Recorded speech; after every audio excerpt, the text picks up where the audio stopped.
I'm going to do a little session with my board and train Daisy. She's 10 months old. She just came into heat. And right now I'm at a stage where, for the most part, we are going out in the yard and just working off-leash freedom.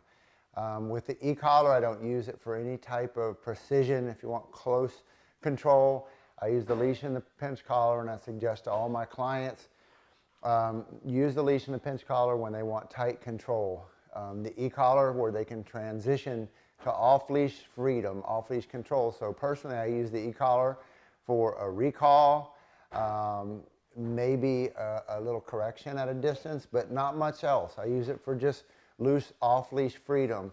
And to all of my clients in the beginning, I suggest that they use the leash and leash and pinch collar pretty much exclusively for tight control. And then gradually, as they build confidence using the e-collar and knowing how their dog and their confidence level and their expertise, then they can start using the e-collar more and more. I just do this to demonstrate that pretty much this dog, with minimal distractions, has off-leash freedom in just a little over a week. I can never promise that. The leash and e-collar program is 5 weeks, and predominantly it is all on leash program. However, every dog that I've ever did, pretty quickly I work to off-leash control.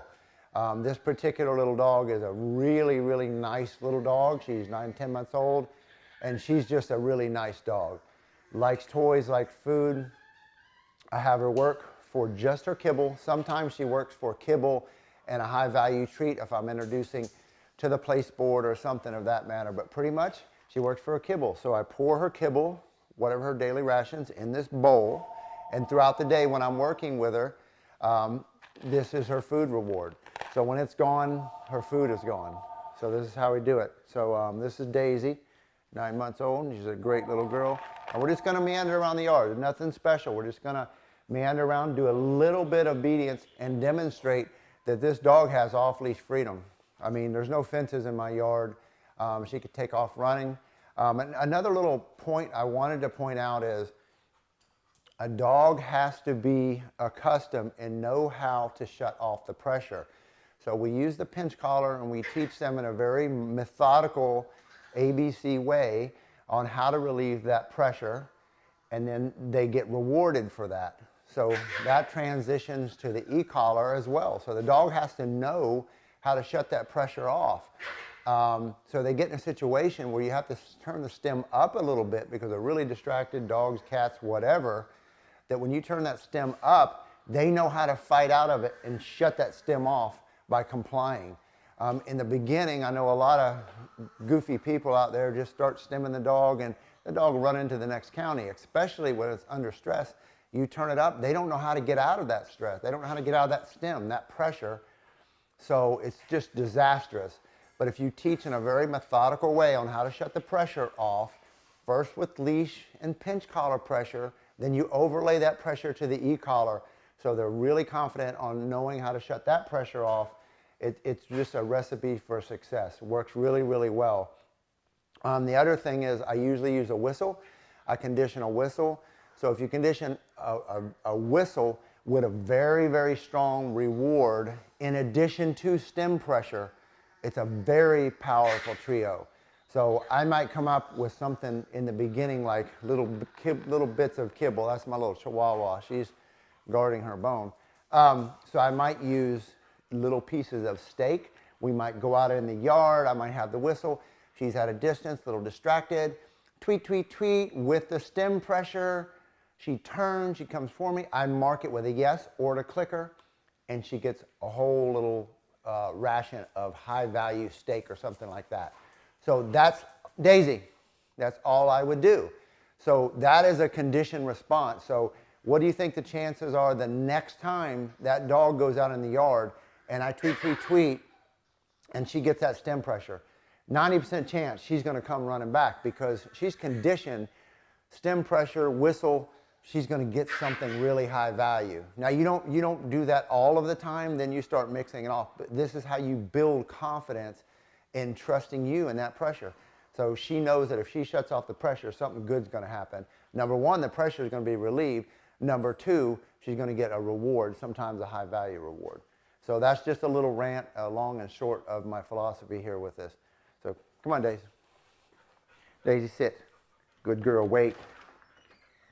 Wait. Daisy, good girl.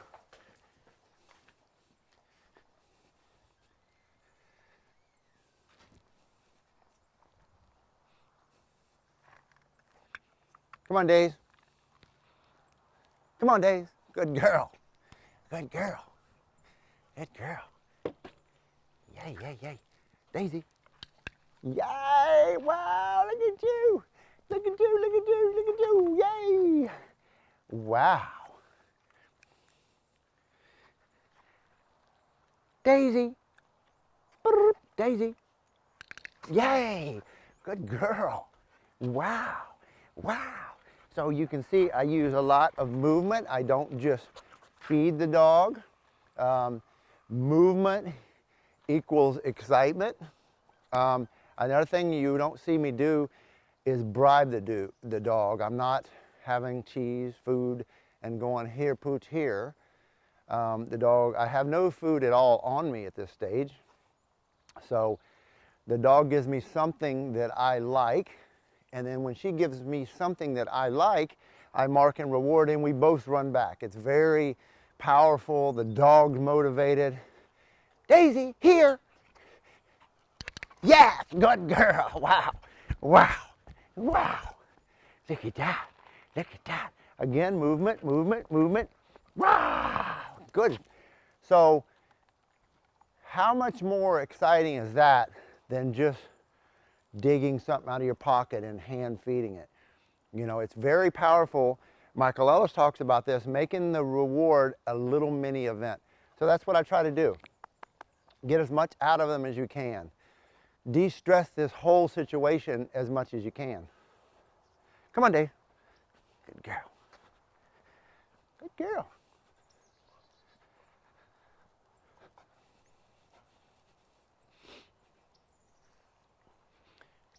Good girl, Days. So we're just meandering around. Good girl, Days. Good girl, Days. Woo, woo, woo. Daisy, sit. Lie down. Down. Down.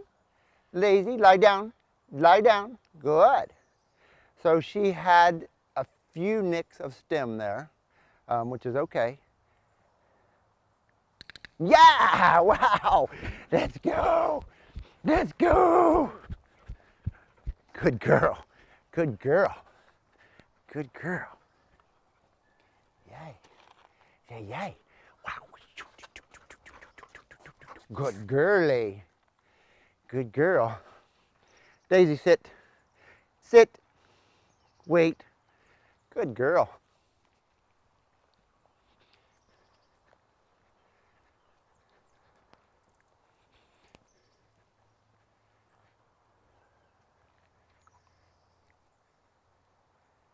Lie down.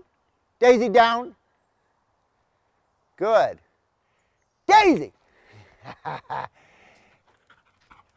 Yeah. Wow. Wow. That was fun. Say, that was fun. Look at you. Say, look at you. Say, I'm a rock star. Say, I'm not a lab. I'm a rock star. Wow. Yay. Yay.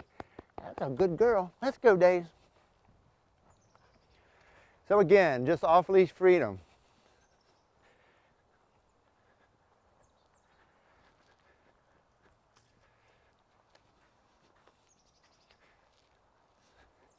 It's a great example. Daisy, here. Come on, girl. Come on. Come on. Wow. Good girl. So no mark and reward, no clicker, no YES, just praise. Good. So you start mixing it up where you don't reward. In the beginning, every time gets reward and a marker and reward. So we start to mix it up now where every single time she does not get a reward. And sometimes, good girl, she might get a stem for blowing me off, and that's okay, because she's really starting to understand how to shut the stem off, which is half the battle right there. Good girl. Come on, let's go. Come on, Dave. Come on, Dave. Good girl. Good girl. Woo-hoo-hoo. Yes. All right. Yeah. Yeah.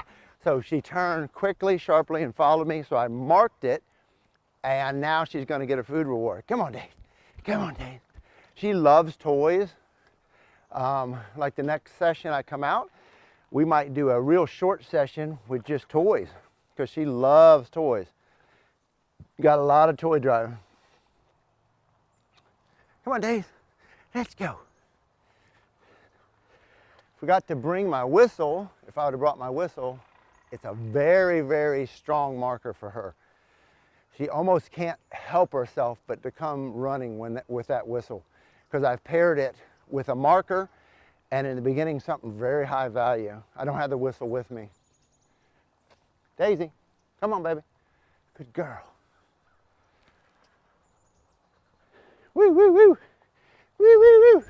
Doom, doom, doom, doo, doo, doo, doo, doo, doo, doo, doo, doo, doo. Come on, Dave. Doom, doo, doo, doo, doo, doo, doo, doo, doo, doo. Wow, look at you. I'm motivated, truly dedicated. Yay! See, this is what training's about. See, it's not all work. See, it's not all work. Daisy, good girl. Sit. No, sit. Good girl, you wait. So there was no stem there, just a negative marker. Repeat the command. Sit. Beautiful. Lie down. Yes! Yay! Yay, good girlie. You sure are. This is a super puppy. I mean, I'm not just saying it because it's a client's dog, but she's really nice. Daisy, here! Come on, baby. Woo! Come on, Daisy. Good. Say good. Come on.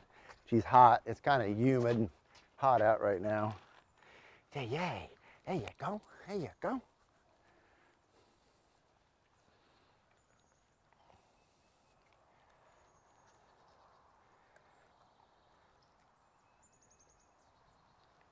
So anyway, that was just a little clip, like I said, demonstrating off-leash freedom with Daisy.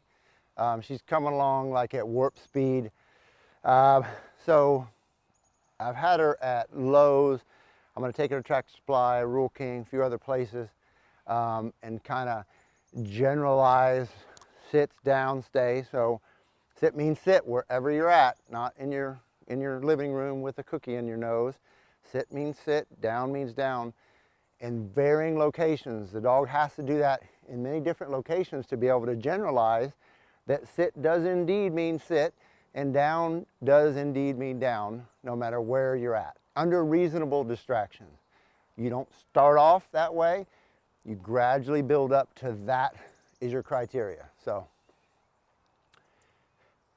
Daisy, here, come on, baby, here, come on, baby, woo, here, mama, yay, yay. So we marked the reward. Come on, let's go. Come on, Daisy, come on, baby, good girl. Good girl. Yay. See, I'm tired. Yeah, I'm tired. Okay, Mom.